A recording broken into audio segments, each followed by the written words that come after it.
तृतीय विश्व युद्ध हमेशा बहुत ही भयावह होगा। जब भी तृतीय विश्व युद्ध होगा बहुत ही भयावह होगा, क्योंकि ये परमाणु युद्ध होगा। आज देखिए, एक देश परमाणु बम बनाने के लिए लगातार तत्पर है और एक देश उस परमाणु बम को ना बना देने के लिए लगातार तत्पर है।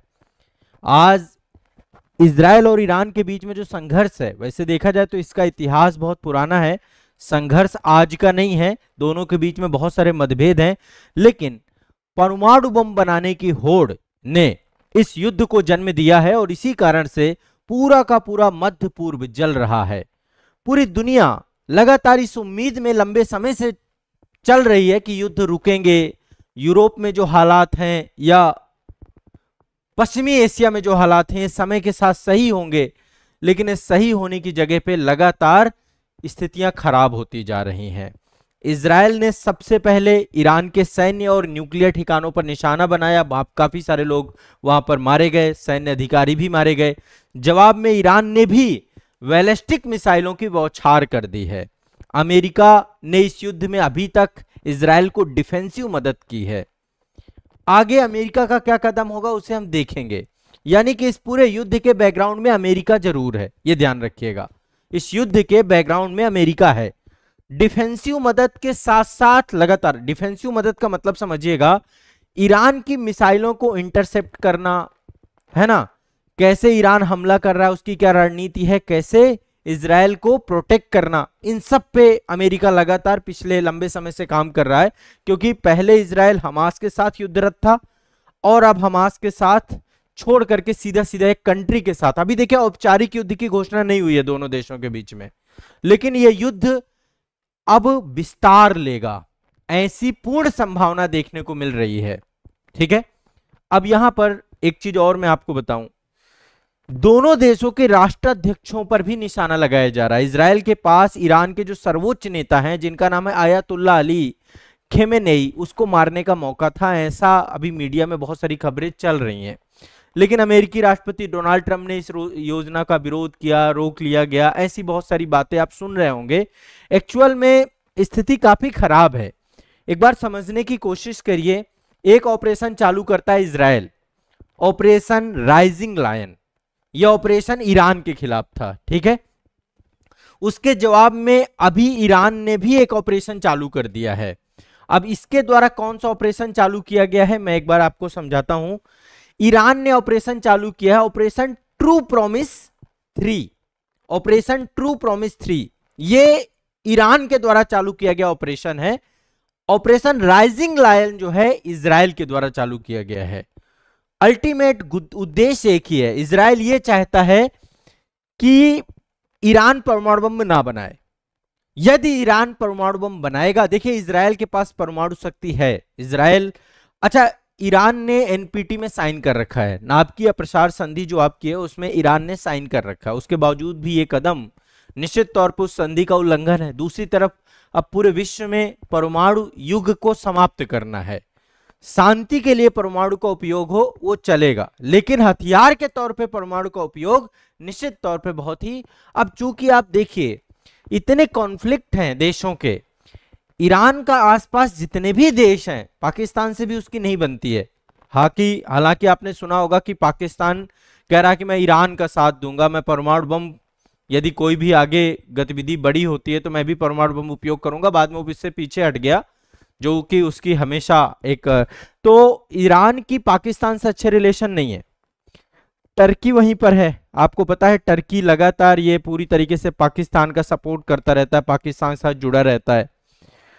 सऊदी अरेबिया और ईरान के अच्छे संबंध नहीं है, अमेरिका ईरान के अच्छे संबंध नहीं है, और इजराइल के साथ संबंध बहुत लंबे समय से खराब है। अब इसके लिए मैं बताऊंगा कि क्या क्या कारक हैं कि ईरान और इजराइल के संबंध खराब हैं, ठीक है। ये दो ऑपरेशन जो अभी चल रहे हैं इसके पीछे का पूरा इतिहास समझिए। 1979 में ईरान में इस्लामिक क्रांति हुई थी और इसके बाद ईरान इस्लामिक रिपब्लिकन बन गया। जो आज वर्तमान ईरान आप देख रहे हैं ये इस्लामिक क्रांति का परिणाम है। इस्लामिक क्रांति क्या थी, क्या था, इस पे एक हम डिटेल सेशन अलग से लेंगे, अभी बहुत डेप्थ में हो जाएगा। 1979 से पहले इजराइल और ईरान दोनों सहयोगी देश थे, लेकिन उसके बाद ये दोनों एक दूसरे के शत्रु बन गए, ठीक है। अब आप एक चीज और समझिए, इजराइल और ईरान के जो परमाणु कार्यक्रम हैं, दरअसल देखा जाए तो इजराइल कह रहा है कि इससे उसका अस्तित्व खतरे में पड़ जाएगा। इजराइल का मानना है कि ईरान जैसे ही परमाणु शक्ति बनेगा, फिर हमास के माध्यम से या हिजबुल्लाह के माध्यम से या हौती विद्रोहियों के माध्यम से विभिन्न तरीकों से इजराइल को घेर लिया जाएगा, उसके ऊपर संकट आ जाएगा, परमाणु हमला भी उसके ऊपर किया जा रहा है। तो ईरान जो भी परमाणु बम बना रहा है, क्योंकि आपको पता है इजराइल लंबे समय से संघर्षरत है, जब से इजराइल का निर्माण हुआ तब से वो संघर्षरत ही है। अभी बहुत सारे देश उसे देश नहीं मानते हैं। फिलिस्तीन के विवाद में एक बहुत बड़ा एंगल होगा। तो इजराइल ईरान के परमाणु कार्यक्रम को अपने अस्तित्व के लिए खतरा मानता है, और इसलिए इजराइल नहीं चाहता कि ईरान परमाणु बम बनाए। अंतरराष्ट्रीय परमाणु ऊर्जा एजेंसी है, जिसको हम IAEA कहते हैं, उसके द्वारा भी कहा गया है कि ईरान ने 60% तक यूरेनियम संवर्धन किया है। इनरिच्ड यूरेनियम जो है वही आपका परमाणु बम बनाने में काम आता है, और NPT का उल्लंघन है। ये NPT में जो है प्रॉपर प्रावधान है, तो NPT पे साइन करने के बाद भी NPT का उल्लंघन करना, ये निश्चित तौर पे पूरे विश्व के लिए खतरा है। दूसरी तरफ संयुक्त राज्य अमेरिका और पश्चिम के कई ताकतवर देश यानी यूरोप के देश ईरान के साथ परमाणु समझौते को अंतिम रूप देने में असमर्थ रहे हैं, और इसी कारण से अमेरिका ने मल्टीपल टाइम बैन लगाया है। इसीलिए मैं कह रहा हूं बैकग्राउंड में अमेरिका जरूर है ये पूरे युद्ध में, ठीक है। और ईरान के द्वारा जो लगातार आप देखिए, गाजा में हमास को समर्थन ईरान ने दिया, लेबनान में हिजबुल्लाह ग्रुप है उसको समर्थन ईरान ने दिया। एक बार इसको मैप में देखिए, थोड़ा सा मैप का आपको यहाँ पे डिटेल में देखना है। ये पूरे युद्ध की तस्वीरें हैं, लगातार युद्ध चल रहा है। अभी एक आप लोगों ने वीडियो देखा होगा, वहां के एक मीडिया हाउस के ऊपर अभी हमला हुआ ईरान पे। इजराइल बहुत पावरफुल है और बहुत सटीक है उसके हमले। तो इजराइल मतलब तकनीकी के मामले में तो बहुत आगे है ईरान से, तकनीकी के मामले में आगे है और पैसे के मामले में भी आगे है। दूसरा, अमेरिका का सपोर्ट ही है। तो ऐसे में इजराइल लीड करेगा इस पूरे युद्ध को। अब ये आप एक बार थोड़ा सा मानचित्र को देखिए, ये आपका ईरान है, ठीक है, यहाँ पे इजराइल है। दोनों के बीच में बहुत लंबा डिस्टेंस है, 1500 किलोमीटर से ज्यादा का डिस्टेंस है दोनों के बीच में। बीच में इराक पड़ता है, फिर इराक के बाद यहाँ सऊदी अरेबिया है, फिर जॉर्डन है, फिर जाके इजराइल है। यहाँ पे पूरा का पूरा ज्योग्राफी आप देखेंगे तो इतनी दूरी होने के बावजूद भी ये क्यों कर रहा है? क्योंकि ईरान सपोर्ट करता है लेबनान को। यहाँ पे हिजबुल्लाह बैठा हुआ है, अभी हिजबुल्लाह के साथ भी इजराइल के दो हाथ हो चुके हैं। ये सपोर्ट करता है सीरिया को, ये सपोर्ट करता है सीरिया में भी कुर्दिश को, जो यहाँ पे IS है, कुर्द है, इन सबको सपोर्ट करता है, यहाँ पे अस्थिरता फैलाने का काम करता है। ये सपोर्ट करता है यहाँ पे गाजा पट्टी पे फिलिस्तीन हमास जो आतंकवादी संगठन है। इसलिए इजराइल जो है लगातार इसको लेकर के प्रॉक्सी वार, लगातार छदम युद्ध जैसे पाकिस्तान भारत के साथ करता है, आतंकवादी हमले करवाता रहता है। इसीलिए इजराइल के द्वारा ये हमला किया गया, और वो कह रहा है कि हम इस हमले में तब तक नहीं रुकेंगे जब तक ईरान परमाणु कार्यक्रम बंद नहीं कर देता है। हम इस हमले में किसी के साथ भी, और कोई भी हमारे बीच में आएगा, हम उस पर भी युद्ध करेंगे। एक छोटा सा देश, 4 बार युद्ध हो चुके हैं अरब के साथ, चारों बार जीता है इजराइल। यानी कि तकनीकी के मामले में और अर्थव्यवस्था के मामले में बहुत मजबूत है, बहुत आगे है। अब यहां पे देखिए होगा क्या, ये युद्ध जो लगातार चल रहा है, एक तो क्षेत्रीय अस्थिरता का माहौल बन चुका है, इसका व्यापक प्रभाव देखने को मिल रहा है ना। आप समझिए, इसके चलते लेबनान और गाजा भी लगातार युद्ध की चपेट पे आ जाएंगे। अभी गाजा का युद्ध आपका लगातार रुका ही था, अब ये युद्ध आते ही गाजा में हमास फिर एक्टिव हो जाएगा, लेबनान में हिजबुल्लाह फिर एक्टिव हो जाएगा।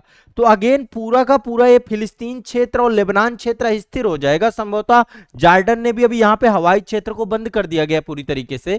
तो एक तो क्षेत्रीय स्थिरता आ जाएगी, इसका बहुत ही डीप जो है इफेक्ट पड़ेगा, ठीक है। वैश्विक व्यापार में बहुत बड़ा संकट आएगा। एक तो आपको पता है यहाँ से होर्मुज जल संधि है, ये आप देख रहे हैं गल्फ की खाड़ी है। एक मिनट रुकिएगा, एक बार मैप देख लीजिए। यहां पे देखिए होर्मुज जल संधि है, ये ईरान है आपका, ठीक है, और ये आपका इजराइल है, ठीक है। यहां पे आप देखिए ये है होर्मुज जल संधि, ये फारस की खाड़ी है, होर्मुज जल संधि है। तो यहां पे जितना भी व्यापार है, चूंकि ये पूरा क्षेत्र आपका है ना और हुर्मुज जल संधि जो है, और लाल सागर, यहीं पर देखिए आपका भूमध्य सागर है, यहाँ पे लाल सागर है, सुएज नहर है।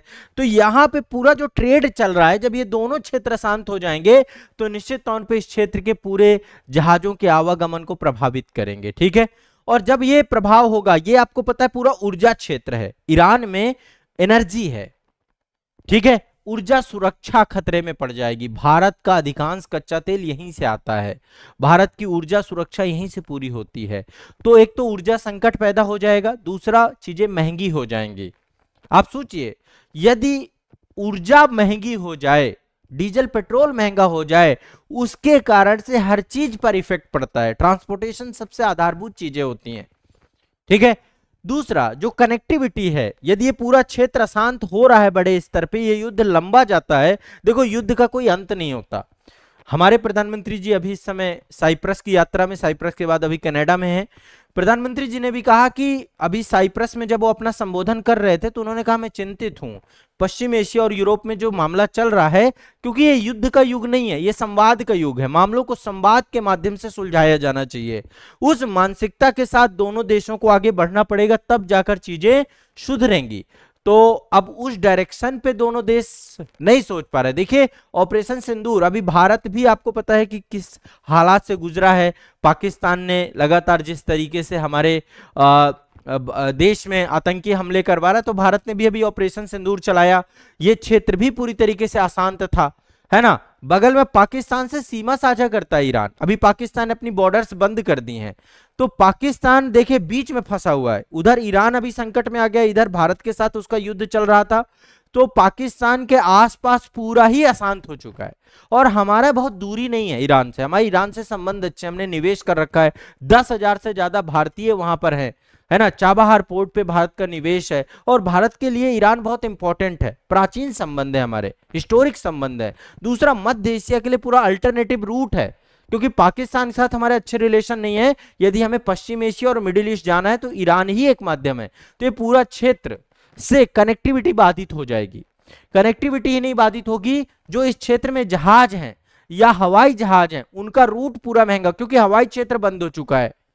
हवाई क्षेत्र पूरी तरीके से बंद हो चुका है इस पूरे क्षेत्र का। जॉर्डन ने भी बंद कर दिया है, इधर इराक भी बंद कर रहा है, इधर ईरान भी बंद कर रहा है, इजराइल का बंद ही है। तो ऐसे में क्या होगा, तो पूरा का पूरा क्षेत्र महंगा। और दूसरा, भारत एक गलियारा बना रहा है। आप सभी को मैंने पहले पढ़ाया है, भारत मध्य पूर्व यूरोप आर्थिक गलियारा, ये एक तरीके का अंतरराष्ट्रीय उत्तर दक्षिण परिवहन गलियारा है। और ये पूरी की पूरी परियोजना प्रभावित हो जाएगी इस पूरी घटना से। ठीक है, भारत के लिए चाबहार पोर्ट का संचालन रुक जाएगा, धीमा हो जाएगा। तो इजराइल और ईरान के बीच राजनयिक संबंधों से इस पूरे मामले को जो है सुलझाना चाहिए।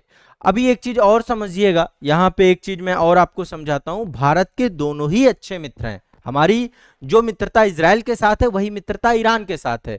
तो ऐसे में भारत को भी अपने कूटनीतिक संबंधों को संतुलित करने में समस्या आएगी। तो इजराइल का ऑपरेशन राइजिंग लायन, ईरान के परमाणु और सैन्य स्थलों पर हवाई हमला, ड्रोन हमला। और ये ड्रोन हमला, आप देखिए एक चीज और बताऊं, चूंकि दूरियां ज्यादा हैं दोनों देशों के बीच में, तो इजराइल की बहुत ही महत्वपूर्ण एक एजेंसी है, जिसका गुप्तचर एजेंसी, जिसका नाम है मोसाद। मोसाद के द्वारा ईरान पर बकायदा बहुत सारे ड्रोन वगैरह पहले काफी लंबे समय से पूरी तैयारी चल रही है। ठीक है, तभी तेहरान पे हमला हुआ, नातांज यूरेनियम संवर्धन सुविधा क्षेत्र पर हमला हुआ। तेहरान ईरान की राजधानी है, वहां पे अफरा तफरी का माहौल है। लोग वहां से दूसरे देशों की तरफ जाने की कोशिश कर रहे हैं, क्योंकि अब यह युद्ध लंबा चलेगा। ठीक है, तो विभिन्न सैन्य अड्डों पर, विभिन्न परमाणु अनुसंधान केंद्रों पर यह मिसाइल भेजा गया। जवाबी कार्रवाई में ईरान ने ऑपरेशन 2 प्रॉमिस 3, इस पे इजराइल पे हजारों की संख्या में बैलिस्टिक मिसाइलों की बौछार की गई है। यरूशलेम और तेल अवीव पर विस्फोट हुए हैं। एक्चुअली आयरन डोम है तो वो काफी संभाल लेता है पूरे इजराइल को, नहीं तो स्थिति कुछ अलग हो। तो आपस में इनका जो मतभेद है बहुत पुराना है। 1979 में जब ईरानी क्रांति हुई थी, उसके बाद से इनकी शत्रुता बढ़ गई, और ये शत्रुता अभी तक बढ़ी हुई है। ईरान को शाह के अधीन इजराइल के करीबी सहयोगी से बदल करके इस्लामिक गणराज्य का दुश्मन बना दिया गया, है ना। यहूदी राज्य, इजराइल का यहूदी राज्य, खुले तौर पर दोनों एक दूसरे के विरोधी हो गए। तो पहले सहयोगी होते थे, अब विरोधी हो गए। इस्लामिक क्रांति पर अगले सेशन पे हम बात करेंगे, ठीक है। दूसरा, धार्मिक और वैचारिक विभाजन भी हुआ इस पूरे क्षेत्र में। आपको पता है जो ईरान है ये शिया इस्लामिक सिद्धांतों से शासित होता है, और यहूदी राज्य इजराइल है आपका। दोनों के बीच में धार्मिक और वैचारिक मतभेद हैं, जो कि एक तरीके से इस मतभेद को बढ़ा रहे हैं, आपसी अविश्वास को बढ़ा रहे हैं, आपसी शत्रुता को बढ़ा रहे हैं। दूसरा, जितने भी जो है यहाँ पर क्षेत्रीय गुट हैं, जैसे मैंने आपको बताया कि फिलिस्तीन मुद्दों पर जो है लगातार ईरान सपोर्ट कर रहा है हमास का, हिजबुल्लाह को सपोर्ट कर रहा है, इजराइल इन सबको आतंकवादी संगठन कर रहा है। तो ये सब भी आपस में एक जो है इनका जो है विवाद का कारण है। भू राजनीतिक प्रतिस्पर्धा है ना। सीरिया में जब गृह युद्ध हुआ है, यमन में संकट आया है, इन सभी क्षेत्रों में ईरान की एक भूमिका रही है और इजराइल इसे गलत मानता रहा है हमेशा, ठीक है। तो ईरान मतलब हर जगह पर समर्थन करता है। सीरिया में असद शासन का, यमन में हौदी विद्रोही हैं, आसपास जहां पर भी अशांति वहां पे ईरान एक्टिव है, वहां पे फंडिंग भी करता है। अब ईरान कहता है कि मैं परमाणु बम बना लूं तो इस क्षेत्र को विस्तार दे सकता हूं। तो परमाणु बम बनाना तो उचित नहीं है, एक गंभीर खतरा इस पूरे क्षेत्र के लिए यदि परमाणु हथियार बन जाए। ऐसे में पूरा अस्तित्व पे खतरा पड़ जाएगा। और देखिए इसके लिए काफी हद तक, अब आपको पता उत्तर कोरिया ने क्या किया, परमाणु बम, हाइड्रोजन बम, दुनिया भर के बम बना के बैठ गया है वो भी, है ना। ये बना लेगा तो ये पूरा क्षेत्र जो है पागल हो जाएगा। पाकिस्तान के पास परमाणु हथियार है, आज देखिए पाकिस्तान क्या कर रहा है, शक्ति का दुरुपयोग हो रहा है और कुछ नहीं हो रहा है। तो ऐसे में इजराइल परमाणु जो है इस बम को बनाने नहीं देगा, इसलिए लगातार ये चल रहा है।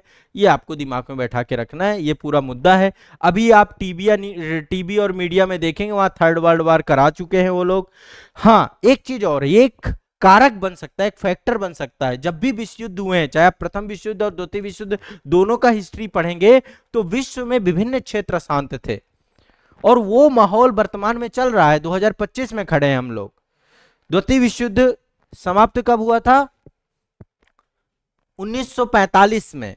अभी 100 साल पूरे नहीं हुए, 2045 में 100 साल पूरे होंगे। अभी लगभग अप्रॉक्स 80 साल पूरे हो चुके हैं। 80 साल तक कोई तृतीय विश्व युद्ध जैसा माहौल नहीं बना, जबकि विवाद बहुत सारे आए। संभवतः पूरा विश्व बचेगा भी, यूनाइटेड नेशन प्रयास करेगा, अमेरिका, रसिया, चाइना, फ्रांस, ब्रिटेन ये सब प्रयास करेंगे कि तृतीय विश्व युद्ध ना हो, लेकिन कुछ नहीं कहा जा सकता। जिस तरीके का माहौल चल रहा है, जिस तरीके के हालात चल रहे हैं, कुछ नहीं कहा जा सकता। सब एक दूसरे से खफा हैं, सब एक दूसरे से लड़ने के लिए उतारू हैं। हमारा ही पड़ोस देख लीजिए, हम पाकिस्तान को 1 मिनट में कुचल देना चाहते हैं उसके नीतियों के कारण से, क्योंकि पाकिस्तान भारत के साथ जो लगातार हालात बना के रखा वो अपने आप में बहुत ही चिंतनीय है। हर बार एक आतंकी हमला, हर बार एक नया आतंकी हमला, और पहलगाम के बाद चीजें काफी बड़ी हो चुकी है। तो संबंध जितना ज्यादा सुधरने की तरफ जाते हैं उससे ज्यादा बिगड़ जा रहे हैं, और ये पूरे विश्व में चल रहा है, पूरे वर्ल्ड में चल रहा है ये कंडीशन। चाइना ताइवान का मुद्दा, चाइना भी बहुत अशांत है, चाइना भी ऐसे, लेकिन चाइना ने अपने आप को बहुत मजबूत किया है। और वर्तमान का विश्व 2 ध्रुवों पर टिकेगा, एक तरफ चाइना खड़ा होगा, दूसरी तरफ अमेरिका खड़ा होगा, लेकिन चाइना बचेगा। अभी चाइना चाह रहा है कि जब अमेरिका को क्रॉस कर दे, वो आर्थिक स्थिति के तौर पे आज वो विभिन्न सेक्टरों पे अमेरिका को क्रॉस कर चुका है। अमेरिका और चाइना के बीच में ट्रेड वार चल रहा है, दोनों आपस में काफी बड़े प्रतिद्वंदी बन गए हैं। अभी टैरिफ वार आपने देखा, ट्रंप की नीतियां देखिए, अभी ट्रंप की नीतियों के कारण से अमेरिका भी जल रहा है, वहां पर भी सिविल वार जैसी स्थिति है। तो ये सब पूरा मामला विश्व के बड़े नेताओं को एकजुट होकर के इस पूरे मामले को सुलझाना चाहिए। ईरान परमाणु कार्यक्रम रोके, उस पर उसकी सहमति को बनवाना चाहिए। परमाणु कार्यक्रम निश्चित तौर पे पूरे विश्व के लिए खतरा बनेंगे, तो खतरा आने से पहले यदि उस खतरे को समाप्त कर दिया जाए तो ये ज्यादा बेहतर होगा। ठीक है, तो ये पूरा का पूरा मामला मैंने आपको बताया। अब बाकी देखिए, बॉल टू बॉल कमेंट्री के लिए मीडिया बैठी है, बॉल टू बॉल कमेंट्री आप उनसे सुन लीजिएगा, है ना। वो ये बातें नहीं करेंगे जो बातें मैं आपसे कर रहा हूं। अगले सेशन में मैं डिटेल में आपको इस्लामिक क्रांति के बारे में बताऊंगा कि 1979 पे ईरान में हुआ क्या और क्यों ये दोनों एक दूसरे के शत्रु बन गए, इसके पीछे का इतिहास क्या है। एक सेशन पर्टिकुलर हम इस पे लेंगे, और ये मुद्दा भी जब तक चलेगा, इससे जुड़े हुए जो महत्वपूर्ण अपडेट होंगे वो मैं आपको बताता रहूंगा। इजराइल और फिलिस्तीन का जब युद्ध हुआ था, हमास के साथ जब युद्ध चला था, उसमें मैंने लगभग 5 से 6 सेशन लिए थे, डिटेल सेशन लिए थे। आप एक बार उन सेशन को देखिएगा। गाजा पट्टी को पूरा तरीके से कब्रिस्तान बना दिया है इजराइल ने, इतनी मिसाइलें दागी हैं, गाजा पट्टी खत्म कर दिया।